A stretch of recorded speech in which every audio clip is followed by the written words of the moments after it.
Hey, it's Mrs. Melson. We are going to be focusing on plot in this mini lesson.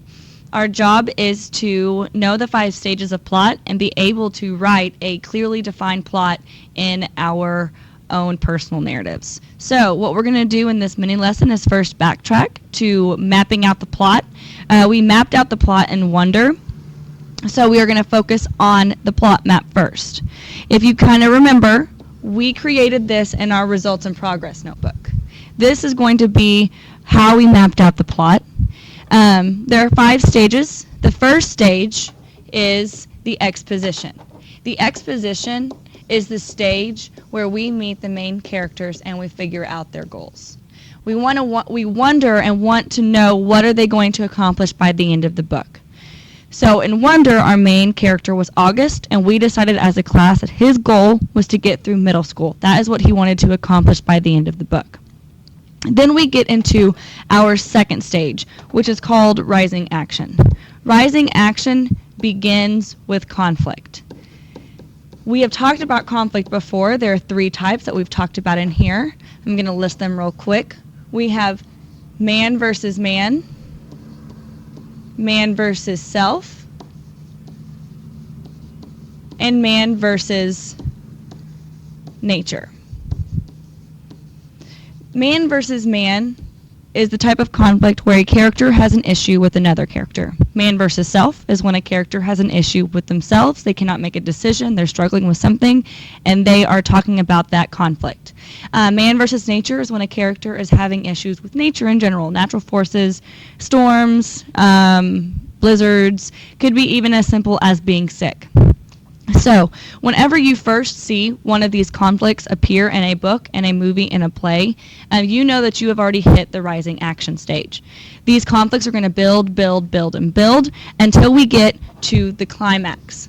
The climax is the stage where everything is turned around. There's one event, something happens to where the actions, the attitude of people in the book completely changes. They do a complete 180.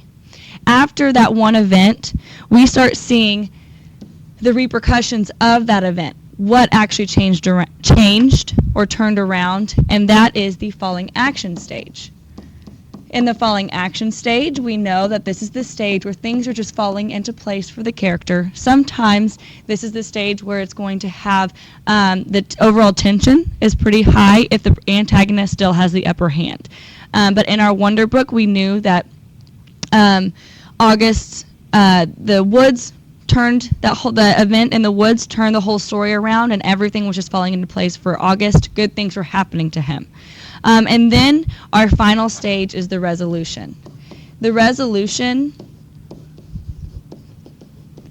is the final scene is when you clearly know that the antagonist or the protagonist has won.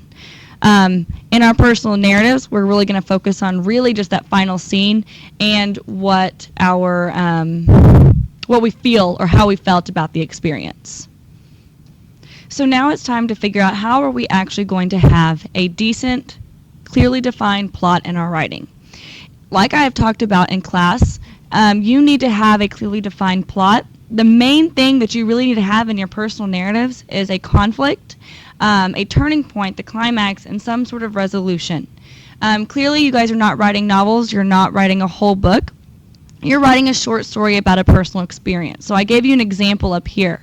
So for my personal experience, I decided that I'm going to write about snorkeling and jet skiing in Cancun this summer. To get started on the plot, the basic elements, I need to figure out what my conflict is going to be. The conflict is going to need to start at the very beginning, not the very beginning, but close to the beginning of the story. You need to first introduce the setting and everything before that, introduce yourself. But the conflict needs to start and pick up towards the beginning of your personal narrative. The conflict that I chose in my personal experience was when I was struggling with nervousness and anxiety with going on jet skis in Cancun. This was a man versus self conflict. I am struggling with the decision. Do I really want to go jet skiing? I'm kind of scared. I feel like I may die. I don't know. So that's my conflict. My job is to get that conflict resolved by the end of this narrative. I need to have a turning point, something that changes my mind, changes the attitude, changes the whole thing around for me. My turning point was when I got to drive jet skis across the ocean.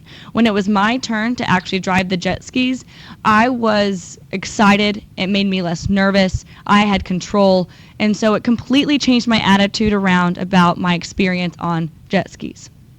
So after that, I would probably describe my feelings, what I saw, everything through imagery. But then my resolution, the very end of my personal narrative, I need to talk about that final scene.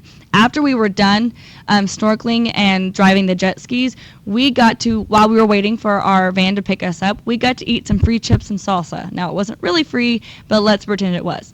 But we got to eat some free chips and salsa in a nice restaurant, and I felt happy, relieved, relaxed, and confident after the experience. You want to describe that last scene. What were you doing before you end your personal narrative, and then you want to describe how you felt about the experience. And then obviously you want to describe why and how you felt in narrative form. So this is what you need to do while writing your personal narrative. You first need to decide, what is my conflict going to be, what is my turning point going to be, and what is my resolution. Once you have that down, then you can create your personal narrative and write it in narrative form, and you know what elements need to be in there, and you've already decided what those are. So if you have any more questions, please talk to me in class.